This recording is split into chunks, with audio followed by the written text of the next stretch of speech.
한번 고백하겠습니다. 예수님이 나의 구세주이십니다.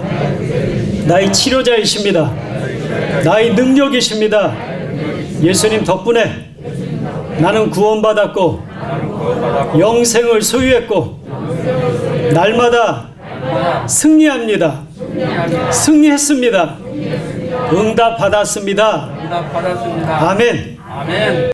우리 제목을 다시 한번 따라하겠습니다. 누르고 흔들어 넘치는 법칙. 이 제주도에 가게 되면 신비의 도로라는 것이 있습니다. 아마 가보신 분들은 아마 아실 거예요. 한 신혼부부가 제주도에 왔다가 잠시 사진을 찍기 위해서 택시에서 내렸는데 그 택시가 저절로 스스로 쓱 언덕길로 올라가서 사람들을 깜짝 놀라게 했습니다.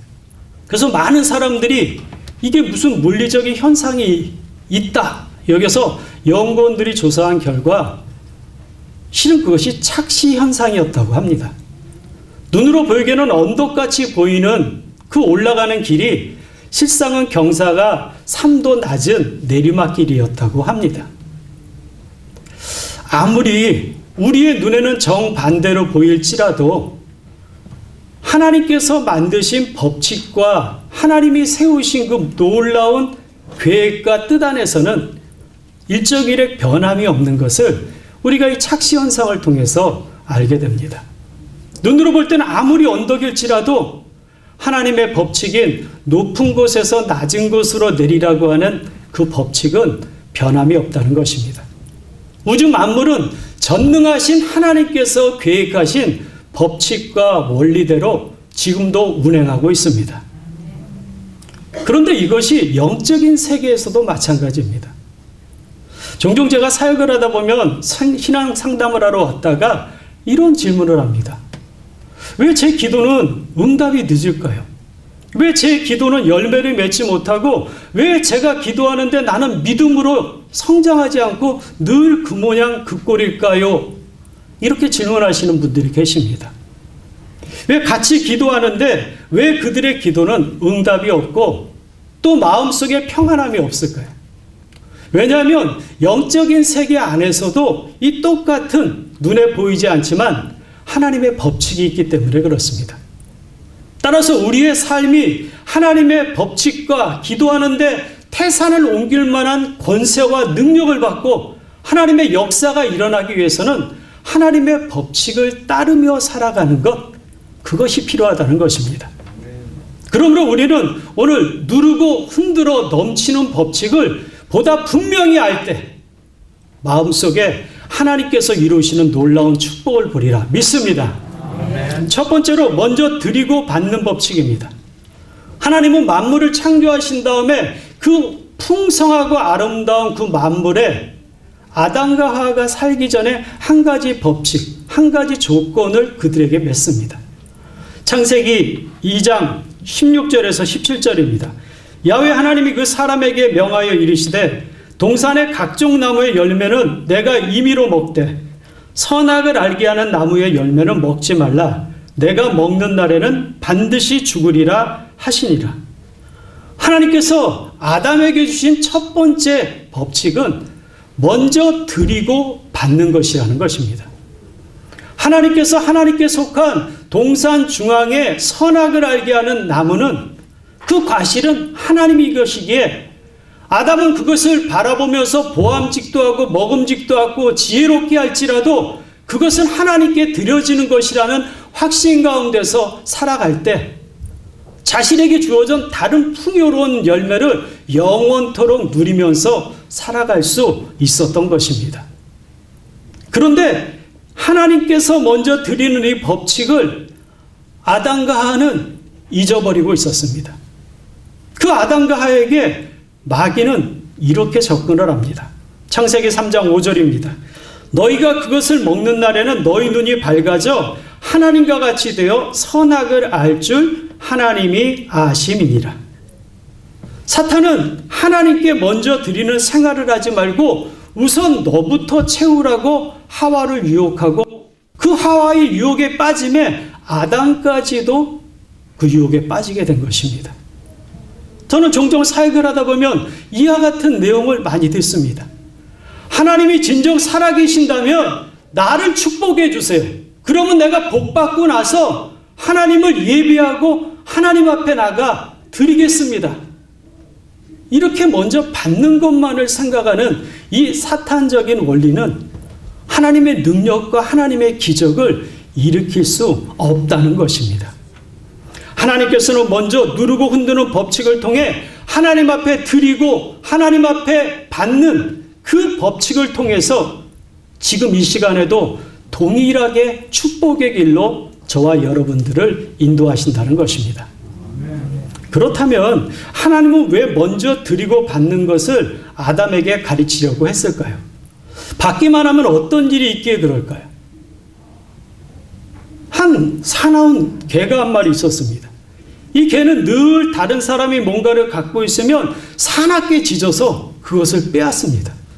그리고 자기 것과 같이 끊임없이 움켜쥐고 빼앗기만을 원합니다.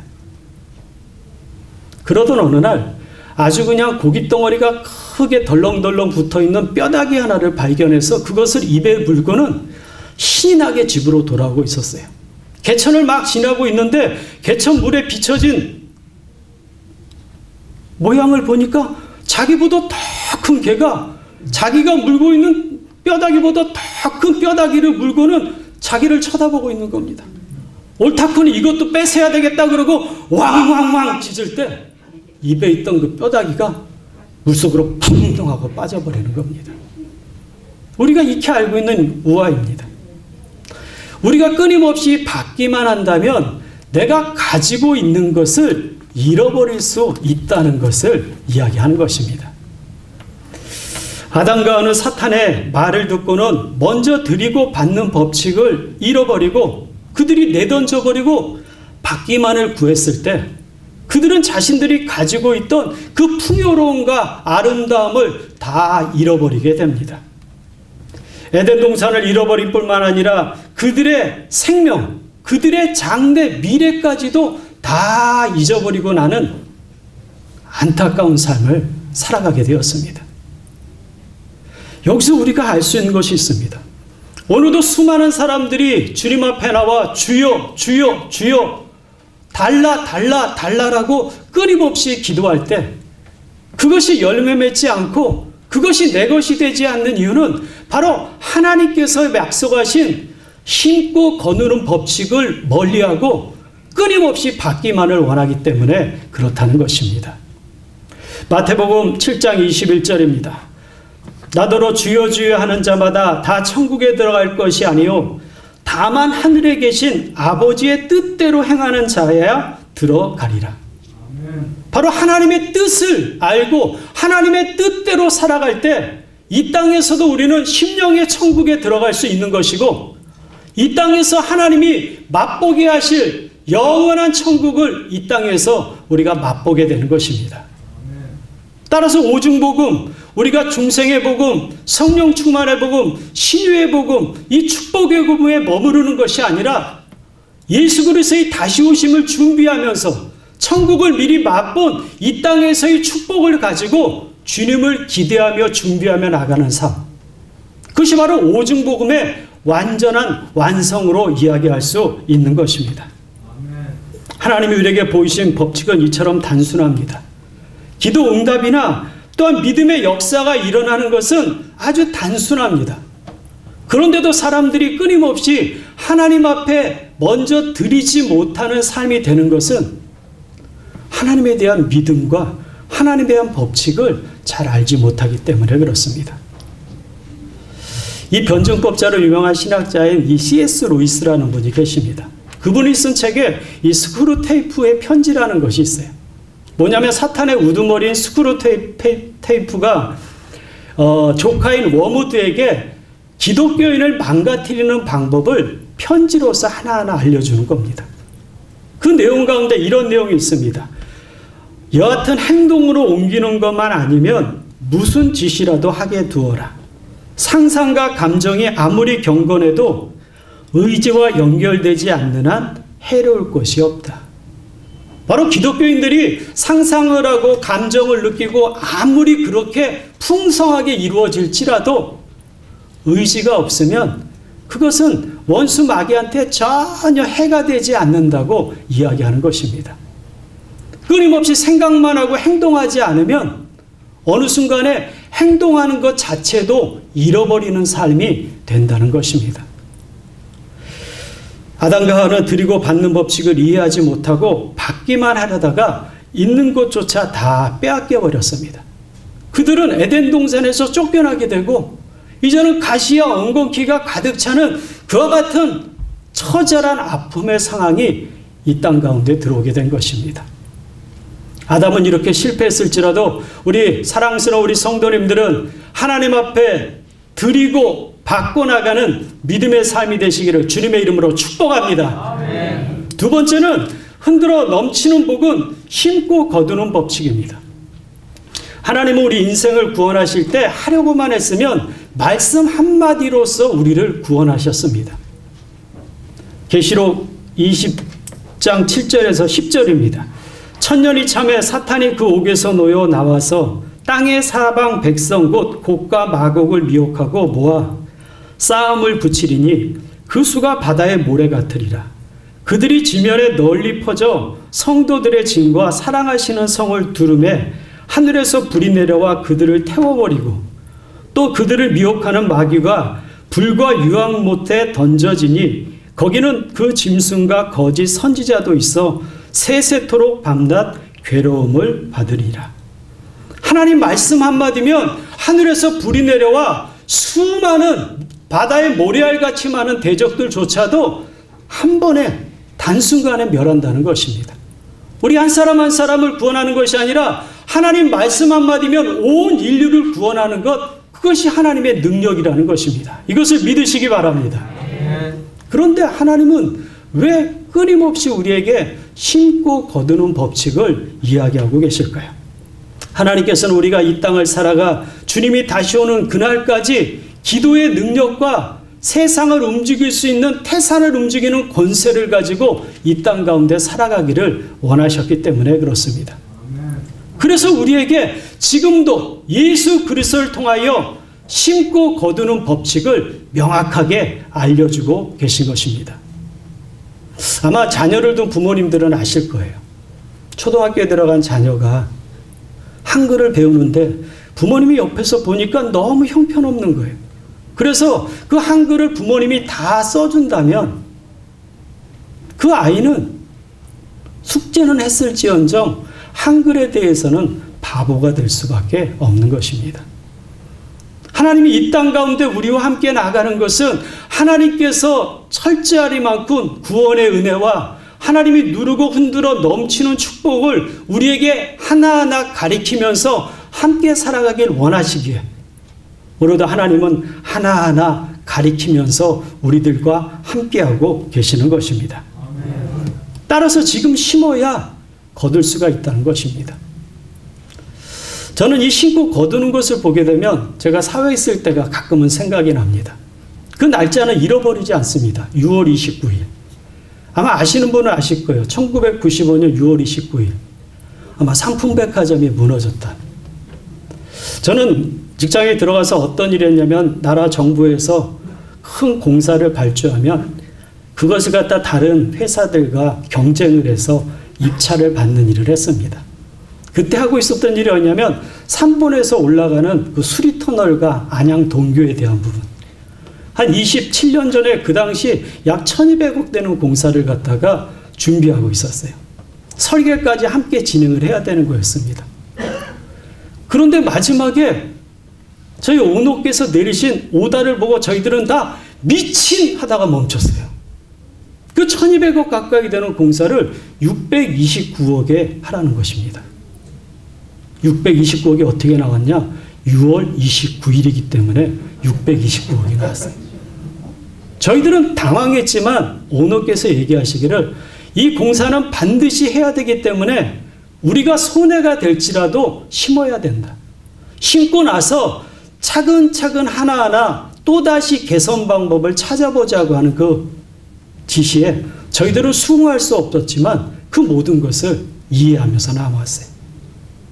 아니라 다를까 정말로 그 공사를 통해서 다른 많은 공사를 또 수주할 수 있는 그런 역량을 갖게 되는 은혜가 있었습니다. 내가 손해가 될지라도 지금 심어서 나중을 생각하는 그것이 사회의 어떠한 생활이고 사회조차도 그렇게 한다면 하나님 앞에 심고 거두는 법칙은 영적인 세계 안에서 하나님을 믿고 나가는 모든 기독교인들이 그리스도인들이 하나하나 시행하면서 살아가야 될 능력이라 믿습니다. 아멘. 오늘 심어야 됩니다. 따라서 우리가 알고 있는 또 각국 들어서 이 중국의 춘추 전국 시대에 이 전국책이라고 하는 것에 그런 고사가 하나 있어요. 이 중산국에 중산왕이라고 있었습니다. 이 중산왕이 이 사대부들을 모아갖고 잔치를 벌이는데요. 그들이 가장 좋아하는 양고기국을 초청했던 선비인 사마자기 앞에서 배식을 잘못해서 그 양고기 국물이 딱 떨어진 거예요. 사마자기는 모든 대신들 앞에서 자신을 왕이 멸시하기 위한 수치를 주기 위한 생각이라고 여겨서 그날 밤에 초나라로 도망을 갑니다. 그리고 초나라 왕을 꼬드겨서 자신의 고향 중산국을 침공하라고 얘기합니다. 중산국에 들어가서 어떻게든지 중산국이 초나라의 그 나라의 대왕을 막아보려고 했으나 그 중산국 왕은 도저히 감당이 안 돼서 이제는 모든 것을 다 버리고 도망을 갑니다. 이 목숨이 총각에 달려서 어찌할 줄 모르고 이제는 끝났다라고 생각하는 그때 청년 2명이 나타나서는 목숨을 다해서 자신을 지켜주는 거예요. 사제를 벗어나서 이 중산왕이 그 청년들에게 묻습니다. 자네들은 누구이기에 나를 이렇게 돕나? 그러자 이 청년들이 얘기합니다. 우리는 형제인데 저희 선친께서 돌아가시기 전에 젊은 날에 왕과 함께 전쟁에 나갔다고 합니다. 전쟁에 너무 굶주리 심해서 아사 굶어 죽기 직전에 왕께서 드셔야 될 찬밥 한 덩어리를 저희 선친께 주셔서 저희 선친님 드시고는 목숨을 부지했다고 합니다. 그러면서 돌아가시면서 유언을 남기기를 어떠한 일이 있어도 왕께서 고난에 빠지면 너희들은 가서 목숨을 들고 그것을 막아주라고 하는 유언을 따라서 오늘 이렇게 하는 겁니다. 이렇게 얘기했다고 합니다. 그러자 중산왕이 이렇게 얘기했답니다. 하하, 나는 양고기 국물 한 그릇에 나라를 잃고 찬밥 한 덩어리에 내가 생명을 건졌구나 라고 하면서 탄식했다고 합니다. 무엇을 얘기합니까? 하나를 그가 심은 대로 거두고 있는 것을 하나하나 볼 수 있는 것입니다. 하나님께서는 이와 같이 심고 거두는 법칙을 통해서 생명의 능력가라와 자비를 우리에게 부어주기를 원하고 계십니다. 갈라디아서 6장 8절입니다. 자기의 육체를 위하여 심는 자는 육체로부터 썩어질 것을 거두고 성령을 위하여 심는 자는 성령으로부터 영생을 거두리라. 하나님은 지금도 우리가 영생을 심고 영생을 거두길 원하십니다. 이것을 믿으시기 바랍니다. 따라서 하나님은 우리가 구원의 은혜, 축복의 원리에 바보가 되지 않기 원하셔서 그 독생 성자 예수 그리스도를 우리에게 주셨습니다. 맏아들을 먼저 심었던 것입니다. 요한복음 12장 24절입니다. 내가 진실로 진실로 너에게 이르노니 한 알의 밀이 땅에 떨어져 죽지 아니하면 한 알 그대로 있고 죽으면 많은 열매를 맺느니라. 바로 하나님께서는 한 알의 밀인 예수 그리스도를 심으로써 그 예수 그리스도를 통하여 수백, 수만, 수천, 수억의 자녀들을 기대하셨다는 것입니다. 그것이 바로 십자가의 사건이요, 그 열매가 바로 여러분과 저들인 것입니다. 저와 함께 주님의 능력, 하나님께서 구원하신 그 능력의 삶을 통해 하나님은 심고 거두는 법칙을 지금도 우리에게 뼈에 사무치도록 가르쳐주고 있는 것입니다. 따라서 그리스도 예수 안에서 하나님의 권세를 누리고 내 기도가 응답되는 것이 분명하게 이루어지기 원한다면 우리는 하나님의 법칙과 하나님의 뜻 가운데 심고 나아갈 줄 알아야 하는 것입니다. 예수님은요, 하나님의 그 심고 거두는 법칙을 완성시키고자 십자가에 올라가서 그 모진 고통과 고난 가운데서도 엘리 엘리 라마 사박다니 어찌하여 하나님 하나님 나를 버리십니까? 라고 외치는 울부짖음이 있는데도 하나님께서는 심고 거두는 법칙에 대해서 분명하게 알게 하기 위해서 그 모든 고통을 참으신 것입니다. 예수님이 다 이루었다 선포하시고 땅에 들어가 3일 만에 부활하심을 통해서 이제는 먼저 주고 받는 법칙과 심고 거두는 법칙을 완성하셨기에 오늘 우리가 예수 그리스도의 이름으로 기도하면 하나님의 능력, 하나님의 권세, 하나님의 자비를 똑같이 이룰 수 있는 힘을 갖게 된 것입니다. 그런데 실상은 이 심고 거두는 법칙을 모르는 것이 아닙니다. 이 법칙을 사용하면 사용할수록 끊임없이 원수마귀는 우리를 하나님의 법칙과 반대로 이끌어 나갑니다. 예수님은 40일 동안 금식하신 다음에 하나님 앞에 이제는 진정으로 사역을 준비하기 직전에 성령에 이끌려 광야에 가서 사탄의 시험을 받습니다. 첫 번째 시험이 무엇입니까? 돌이 떡이 되게 하라는 것입니다. 저는 아프리카에 가서 사역을 할 때 정말 가난한 그들에게 진짜 능력이 있으면 옆에 있는 큰 돌멩이가 떡이 되게 해서 그들에게 나눠주고 싶은 마음이 있었어요. 그것이 나쁜 건가요? 그렇지 않다는 것입니다. 그러나 사탄이 하나님의 방법, 하나님의 법칙과 정반대로 먼저 자신의 먹고 사는 것을 채우라고 이야기하는 그 유혹이 실상은 하나님의 법칙과 정반대되는 것입니다. 일단은 배고픔부터 채우라는 것입니다. 배고픔은 얼마나 힘들면 에서는 자신의 장자권까지 팔면서 자기의 그 굶주림을 채워나갔다는 것입니다. 끊임없이 사탄은 지금도 하나님의 일보다는 내 먹고 사는 일 하고 살만 하면 하나님을 일을 하라고 우리를 지금도 유혹합니다. 근데 예수님 뭐라고 하십니까? 사람이 떡으로만 살 것이 아니요 하나님의 입에서 나오는 말씀으로 산다고 외쳤습니다. 예수님의 그 당당한 단호한 강경한 하나님의 외침이 오늘도 우리도 역시 사탄의 어떠한 상황 가운데서도 하나님의 말씀으로 이겨나갈 수 있는 능력을 가지고 있는 것입니다. 그러자 두 번째 어디로 데려가죠? 성전 꼭대기로 데려갑니다. 누가복음에 보면 그 성전이 예루살렘 성전이라고 얘기합니다. 뛰어내리라. 천사가 발을 받쳐줄 것이다. 무엇을 얘기하는 건가요?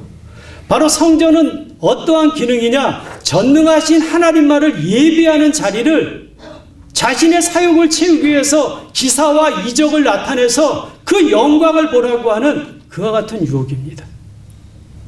예수님 단호하게 말씀하십니다. 하나님을 시험하지 말라.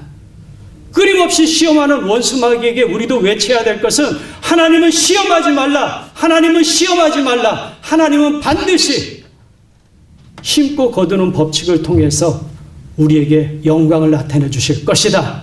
이것을 믿으시기 바랍니다.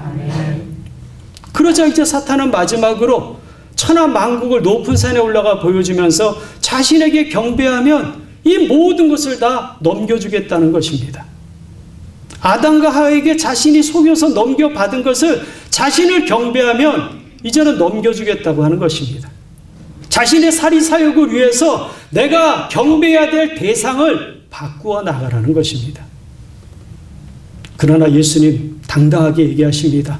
오직 만군의 야훼 한 분만을 섬기라고 하는 말씀을 통해서 그 사탄의 모든 유혹과 모든 계략을 물리치자 아담이 이루지 못했던 그 승리의 삶을 예수님께서 완성하신 것입니다. 그 예수님의 완성이 오늘도 기적과 능력과 생명이 되리라 믿습니다. 그 예수님의 능력과 은혜를 통해서 당당하게 나갈 수 있는 것은 우리들은 힘이 없지만 예수님께서 이미 승리의 능력으로 우리에게 만천하에 보여주시고 이끄시기에 우리도 넉넉하게 이겨나갈 수 있다는 것입니다. 그렇다면 이 심고 거두는 것 또한 주고 받는 것을 어떻게 우리는 사용해야 될까요? 세 번째로 누르고 흔들어 넘치게 사용해야 합니다. 하나님께 기도한 것이 응답을 받고 또 믿음으로 하나님의 역사가 나타나게 하려면 내가 하나님 앞에 원하는 것이 무엇인가 분명하게 알고 나가야 된다는 거죠. 목적이 없는 기도는 아무것도 얻을 수 없습니다. 또 목표가 없는 믿음은 하나님의 역사를 나타내게 할 수 없습니다. 따라서 우리가 분명하게 하나님 앞에 받기를 원하는 것은 알고 구해야 된다는 것입니다. 마태복음 7장 7절에서 8절입니다. 구하라 그리하면 너에게 주실 것이요 찾으라 그리하면 찾아낼 것이요 문을 두드려라 그리하면 너에게 열릴 것이니 구하는 이마다 받을 것이요 찾는 이는 찾아낼 것이요 두드리는 이는 열릴 것이니라. 이런 은혜가 있기를 축복합니다. 그렇다면 내가 구해야 될 것을 분명히 알았다면 그 다음에 해야 될 일이 있습니다. 그것은 나와 똑같은 필요를 가지고 있는 이웃을 찾는 것입니다. 그리고 내가 기도하고 간절히 간구하는 그것과 똑같은 이웃을 찾으면 그를 위해서 내가 심어야 합니다. 마태복음 7장 12절입니다. 그러므로 무엇이든지 남에게 대접을 받고자 하는 대로 너희도 남을 대접하라. 이것이 율법이요 선지자니라. 여기서 이 그러므로는 상관 접속사입니다. 내가 구하고 찾고 두드리는 것을 다 받기를 원한다면 너도 가서 그와 같이 남을 대접할 줄 아는 것, 심을 줄 알을 때 하나님께서는 그 모든 것을 채워주신다는 것입니다. 내가 받기 원하는 것을 알고 나와 똑같은 이웃을 찾아 그들의 삶을 위해서 기도하고 그들을 위해서 심고 나가면 하나님께서는 그 심은 믿음의 삶을 보시고는 이제는 됐다, 내가 받을 만한 그릇이 되었다고 하면서 우리의 기도 역시 응답해 주신다는 것입니다. 저는 이 말씀을 통해서 생각할 때마다 우리 천국 가신 원로 목사님의 간증이 기억이 납니다. 목사님이 오래전에 싱가포르에 가서 선교 여행을 하는데 그 비행기를 탐과 동시에 갑자기 왼쪽에 뭔가 쏘임이 되어서 고통스러워서 견딜 수가 없으셨대요. 그래서 하나님 앞에 고쳐달라고 계속 기도하는데도 그 통증이 너무나 심해서 마비가 될 것 같은 걱정까지 들었다고 합니다. 현지에 도착해서 계속 기도하는데도 통증이 가시지 않고요. 그 저녁 집회를 다 마치고 왔는데도 통증이 사라지지 않았다고 합니다. 그래서 비행기를 타고 하나님 앞에 은혜를 구하면서 다시 기도하는데 이 마음속에 분명한 하나님의 음성이 들렸다고 합니다. 내가 너를 치료받고 싶으냐? 그러면 그와 같이 고통에 빠진 사람을 위해서 먼저 심어라. 그때 목사님의 머릿속에 흘러 들어간 것이 금요 차례 때 한 자매가 와서 기도 안수기도를 부탁했는데 눈에 암이 걸려갖고 보기에 너무 안타까웠다는 것이에요. 그래서 그 자매를 위해 간절히 기도해 주었던 생각이나 그 자매를 생각하면서 간절히 하나님 앞에 그 자매를 치료해 달라고 기도했답니다. 그 자매도 치료받아야 되지만 심을 때 목사님도 치료받을 것이라는 확신이 있었기 때문에 그 믿음의 기도가 더 간절했다고 합니다. 그러자 그 자매를 기도할 때 안에서 끊임없이 올라오는 나도 치료받을 수 있다고 하는 그 믿음이 풍성해지자 하나님 앞에 간절히 기도한 다음에 그 믿음의 분량이 찼을 때 하나님 저도 고쳐주세요 라고 했을 때 갑자기 씻은 듯이 그 아픔이 다 사라졌다고 하는 그런 간증입니다. 심은 대로 거두는 것입니다. 내 것 나만을 달라고 내 것만 달라고 하다 보면 있는 것도 빼앗깁니다. 그러나 전능하신 하나님을 믿고 하나님께서 채워주시고 인도하시는 것을 간절히 바라면서 나가면 하나님의 약속의 말씀이 이루어진다는 것입니다. 오늘 말씀 누가복음 6장 38절입니다. 주라 그리하면 너희에게 줄 것이요 곧 후히 되어 누르고 흔들어 넘치도록 하여 너희에게 안겨주리니 너희가 헤아리는 그 헤아림으로 너희도 헤아림을 도로 받을 것이니라. 바로 주님께서 주고 베풀어주고 나누어주고 상대방을 위해서 심고 나가는 그 법칙을 사용할 때 하나님께서는 그 믿음의 분량을 장성한 믿음의 분량이 되게 하고 그 다음에 넉넉하게 채워주신다는 것입니다. 고린도서 9장 10절입니다. 심는 자에게 씨와 먹을 양식을 주시는 이가 너희 심을 것을 주사 풍성하게 하시고 너희 의의 열매를 더하게 하시리니. 바로 심고 주님 앞에 나가는 자녀들에게 하나님께서는 더 많은 것을 채워주신다는 것입니다. 이전에 순복음교회가 이 지역장님, 구역장님들이 왜 축복을 받았는데요? 저는 사역하다 보면, 이전에 보면 이 지역장님이 자신도 굉장히 바쁜데 구역 식구가 문제가 있으니까 그 구역 식구 손을 붙잡고 기도원에 올라갑니다. 그리고는 3일 동안 금식하면서 그 구역원의 문제를 해결해 달라고 몸부림치는 권사님을 제가 기억을 합니다. 남산 쪽에서 닭튀김을 하는데 사람들이 그렇게 많이 찾아오는데도 그거 내던져 놓고는 그 기도원에 올라가서 그 지역 식구의 문제를 잊고 간절히 기도하자 하나님 그 지역 식구의 문제를 해결해 주시오. 그리고 어떠한 일이 있느냐? 이 권사님조차도 그 사업장과 그 모든 것에 넘치는 복을 누려나가는 것을 제 눈으로 분명하게 보았습니다. 하나님의 법칙은요, 세상의 법칙과 똑같이, 하나님이 만드신 세상의 법칙과 똑같이 영적인 세계 안에서도 하나님의 놀라운 승리의 삶을 보게 됩니다. 저는 늘 복받는 우리 목사님을 한번 알고 계세요. 그 목사님은요, 제가 한세대 영산신학 연구소의 팀장으로 이제 원로 목사님의 그 설교, 신앙을 신학화시키는 그와 같은 역할로 컴포지움, 심포지움도 하고 컨퍼런스도 하고 외국분들 모셔서 한세대에서 많은 행사를 지키고 책도 내고 하는 그때 한세대에 있으니까 제가 너무나 궁색해 보이기에 그 목사님 눈에 들어왔나 봅니다. 명절이 됐는데 저희 집을 주소를 물어서 찾아온 거예요. 한 손에 사과 한 박스를 들고는 혼자 있는 게 얼마나 힘드냐, 이거 먹고 힘내라 그러고 가는데 제 눈에 눈물이 핑 도는 거예요. 정말 한세대학교 혼자 가서 아무도 없는데 거기서 그 일을, 대학원생들을 데리고 일을 하면서 정말로 마음이 굉장히 딱딱하고 그랬는데 그 목사님의 그 모습 한마디, 그 애써주시는, 섬겨주시는, 심어주시는 그 하나가 이 마음속에 큰 힘이 되는 것을 느끼게 되었어요.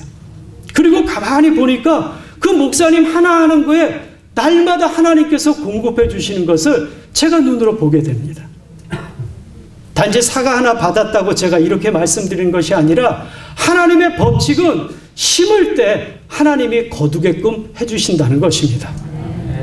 따라서 내 가정 가운데 혹시 남편이, 자녀가 믿지 않아서 하나님 내 가정들 구원시켜 주세요 가슴을 치고 있는 분이 계시다면 내 것만 달라고 하지 말고 나와 똑같은 사정에 있는 다른 성도님의 가정을 보면서 하나님 저 가정, 저 남편, 저 자녀 구원해 달라고 심고 나가면 그 심는 기도의 삶에 우리의 믿음이 풍성해져서 믿음은 바라는 것에 실상이여 보지 못하는 것에 증거와 같이 하나님의 놀라운 축복이 우리 가운데도 그 가정 가운데도 이루어지리라 믿습니다. 아멘. 이것이 하나님이 우리에게 주신 누르고 흔들어 넘치는 축복이라는 것입니다. 믿음만 그럴까요? 하나님 내 사업장이, 내 자녀가 진학에 대해서 걱정이 됩니다. 그러므로 너희가 대접을 받고자 하느냐? 그러면 먼저 대접하라. 이것이 율법이요 선지자라는 말씀으로 받아들이고 내가 먼저 심고 기도한다면 그 가정들도, 그 믿음의 가정들도 하나님 앞에서 온전히 서게 돼 하나님께 영광이 되는 것이고 그 기도를 통해서 우리의 삶 역시도 응답의 삶으로 이루어지리라 믿습니다.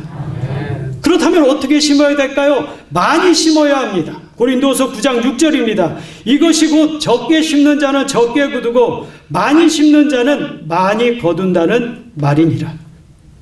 바로 오늘 이후부터 정말로 내 삶에 문제가 있고 내 삶에 어려움이 있고 내 삶에 고통이 있다면 내 것만 달라고 하지 마시고 내 주변에 그런 어려움과 공경에 빠져 있는 사람들을 찾아서 그들을 기도하고 그들을 위해서 심고 그들을 위해서 간절히 구하며 나간다면 하나님은 사랑하는 성도님들의 간절한 기도에 반드시 응답해 주리라 믿습니다. 아멘. 그 믿음의 당당함으로 나가시기를 주님의 이름으로 축복합니다. 아멘. 말씀을 마무리합니다.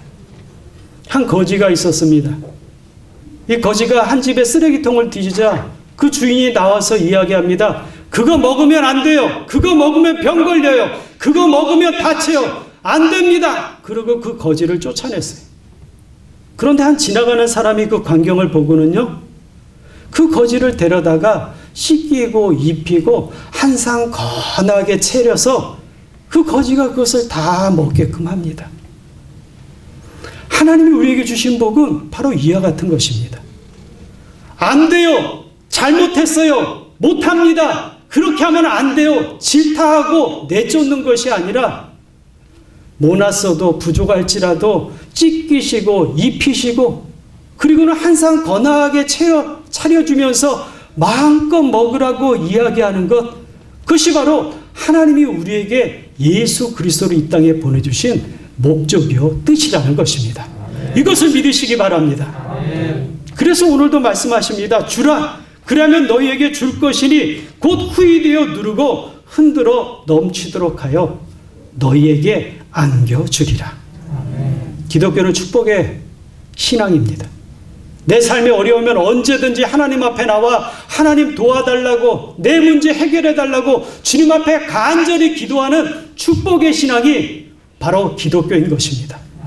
그렇다면 어떻게 구해야 될까요? 먼저 하나님 앞에 드리고 나서 하나님 앞에 받으시기를 축복합니다. 또한 이웃에게 심고 그리고 거두는 하나님의 법칙을 따르는 믿음의 삶 되시기를 축복합니다. 그때 우리의 기도가 능력이 나타나고 태산을 옮길 만한 믿음의 역사가 바로 사랑하는 성도 여러분들 가운데 가득 차리라 믿습니다. 그런 믿음으로 당당하게 승리하며 누르고 흔들어 넘치는 복을 다 누리시기를 예수님의 이름으로 축원을 드립니다. 축원을 드립니다. 축원을 드립니다. 기도하겠습니다.